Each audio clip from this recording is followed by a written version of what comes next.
Janvier est un mois empreint de douloureux souvenirs pour Dave. Toujours debout, le chanteur de 78 ans a mal démarré son début d'année.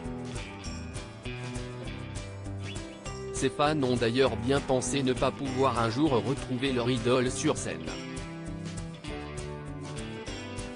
En janvier dernier, Dave, Wouter Otto Levenbach de son vrai nom, chutait lourdement dans son appartement parisien, avant que Patrick Loiseau, l'homme qui partage sa vie, le retrouve inerte. Pris en charge par les secours, transporté à l'hôpital, opéré pour une hémorragie cérébrale et plongé dans le coma pendant plusieurs jours, il a finalement pu retrouver la scène. Mais bientôt un an plus tard, il est encore traumatisé, selon les informations de France Dimanche, ce vendredi 23 décembre. S'il n'est pas déprimé, il ne reste pas moins superstitieux et d'après nos confrères, il redouterait de passer le mois de janvier dans sa maison de la Villa à Montmorency. Il ne pourrait s'empêcher de penser qu'une terrible malédiction plane sur lui durant ce mois maudit, lorsqu'il se trouve à Paris, rapporte le magazine.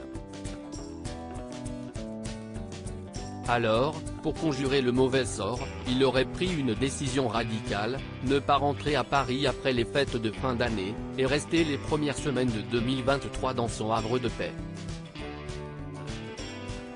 Leur havre de paix au pays des cigales car comme chaque année, Dave et son époux Patrick Loiseau ne dérogent pas à leur rituel. Ils se rendent au pays des cigales, à l'Île-sur-la-Sorgue, pour y réveillonner.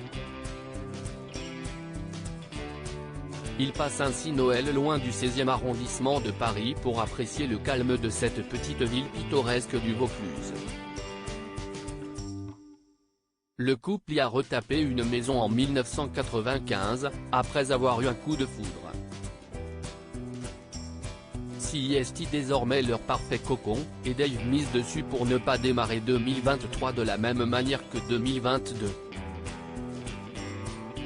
Et pour cela, le chanteur de Vavina a même décliné l'invitation à participer à une émission durant cette période. Et il devrait rapidement retrouver le chemin des plateaux de tournage ou de la scène. Rappelons qu'il jure devoir continuer de monter sur scène pour faire rentrer de l'argent dans les caisses car il n'a rien mis de côté. Mais ce sera après un repos bien mérité dans le Vaucluse.